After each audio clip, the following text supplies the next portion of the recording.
টাঙ্গাইলের মধুপুর উপজেলার অন্যতম স্বেচ্ছাসেবী ও মানবিক সংগঠন হৃদয় মধুপুর ব্লাড সোসাইটির চতুর্থ প্রতিষ্ঠা বার্ষিকী উদযাপন করেছে রবিবার রাতে।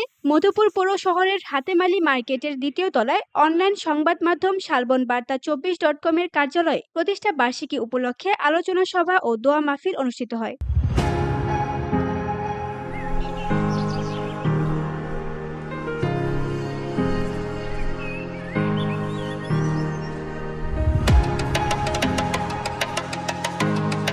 অনুষ্ঠানে সভাপতিত্ব করেন সংগঠনের সভাপতি মোহাম্মদ সোহান তালুকদার। প্রধান অতিথি হিসেবে উপস্থিত ছিলেন সংগঠনের প্রধান উপদেষ্টা, দৈনিক যুগান্তরের প্রতিনিধি ও শালবন বার্তা 24.com এর সম্পাদক SM শহীদ।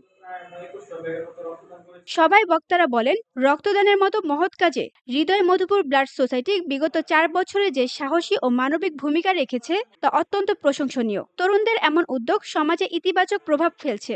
অনুষ্ঠানে আরও উপস্থিত ছিলেন সংগঠনের সহ সভাপতি খায়রুল ইসলাম সুমন, অর্থ সম্পাদক জাহাঙ্গীর আলম শুভ, দপ্তর সম্পাদক সাব্বির হোসেন, কার্যকরী সদস্য শামীম হাসান সিয়াম সহ আরও অনেকে। অনুষ্ঠানে আলোচনা শেষে দোয়া মাহফিল ও কেক কেটে অনুষ্ঠান সমাপ্তি হয়।